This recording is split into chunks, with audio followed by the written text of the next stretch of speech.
All right, we got a really interesting idea, an article that I'm going to go over. It's pretty short, but I have never heard of this before. I hope we don't hear more stories about this. I hope this is not really true. But here's what they're talking about. Basically, they're saying that the report warns of a real estate climate bubble. A climate bubble. What is a climate bubble? Well, the short version of this is that regulators are preventing insurance companies from adjusting certain risk factors and keeping the rates low on certain risk factors for home insurance. And what that's doing is that it's keeping the insurance rates lower. Well, that's good, right? We have lower insurance rates. So I'm saying let's get into this this article. Okay, so now this article isn't very long, but this is a really interesting idea. If indeed regulators are restricting insurance companies, maybe indeed there is, a climate bubble. And what would this climate bubble be? One of the things that's possible is that the insurance companies are eventually going to be able to increase the rates to the fair market value based on the actual risk factors of your home. They're saying regulators seeking to keep property insurance affordable have artificially suppressed rates that insurance companies are allowed to charge. So that's interesting. Regulators are artificially keeping the insurance rates low. Now, if you talk to anybody, at least in Florida where I am, are insurance rates low? Literally nobody will say yes. They are not low at all. So with this, regulators are currently able to suppress the expected increases that usually happen, right? That they have. But here's the real point. It says because of increasing climate change risks from wildfires, floods, and wind, which we definitely have floods, we definitely have wind with our hurricanes, insurance companies across the country have been raising rates, dropping policies, and pulling out of certain high-risk regions altogether. And, frankly, in Florida, we've had a major effect like this. We have had, I think, 20 companies at this point in the last 2 or 3 years leave the state and no longer write insurance in the state. Which is why Citizens, our insurer of last resort, the state-run company, is actually, has doubled and tripled how many policies they have, almost tripled. They're in a depopulation. Go watch my other video about that. They're removing insurance.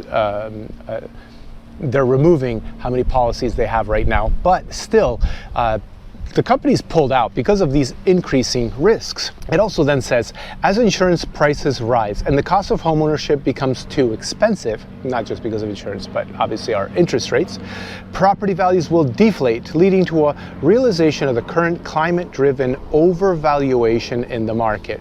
Okay, I don't fully agree here. Supply and demand is what causes prices to go up or down, not climate change. But climate change or natural disasters could affect, the demand and the supply.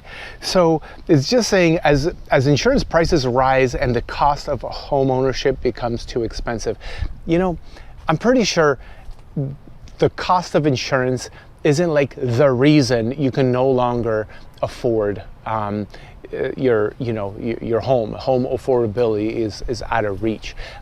It's usually a whole bunch of factors now, and that is probably one of them, okay? I just had one of my insurance policies go from $3,400 to $5,900. I mean, that sucks. Thankfully, I'm able to cover it, okay? And not everyone can, and therefore it becomes unaffordable. But aside from that, the interest rates make it unaffordable. The demand in certain areas, like in Florida and Sarasota where I am, that is definitely making it less affordable because people are overbidding or were overbidding, and the prices just went up dramatically, right? And they do actually cite how Miami happens to be the most expensive insurance rates compared to the property value. So what they're currently saying is that in Miami, the average annual cost for homeowners insurance is over $5,000, and the median home value is $411,000.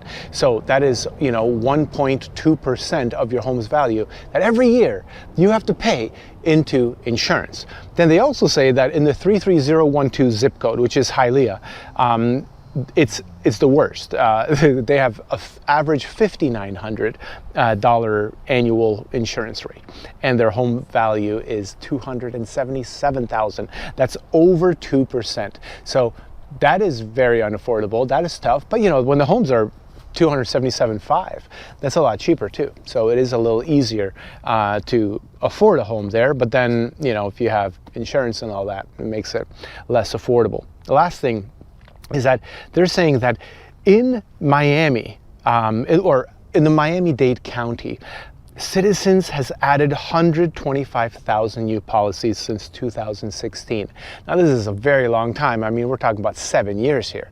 So yeah, I mean, over 7 years, there's going to be a lot of policies added. But to show you the other side of it, it is true. Citizens is picking up a lot of these policies, and Citizens does, kind of specializes in old homes or higher risk homes. And Miami-Dade County has a lot of old homes. That was one of the counties that was built a long time ago, literally over 100 years ago. People started building and populating. There's still a bunch of colonial homes out there and Spanish Mediterranean types of homes that are, way over 100 years old. One last thing I'll say I don't agree with what they're saying is the last point in this article, which is linked at the bottom.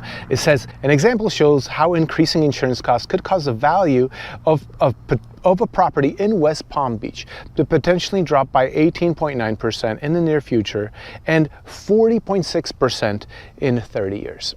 This is just dumb, okay? How, in the next 30 years, prices dropping 40%? Are you kidding me?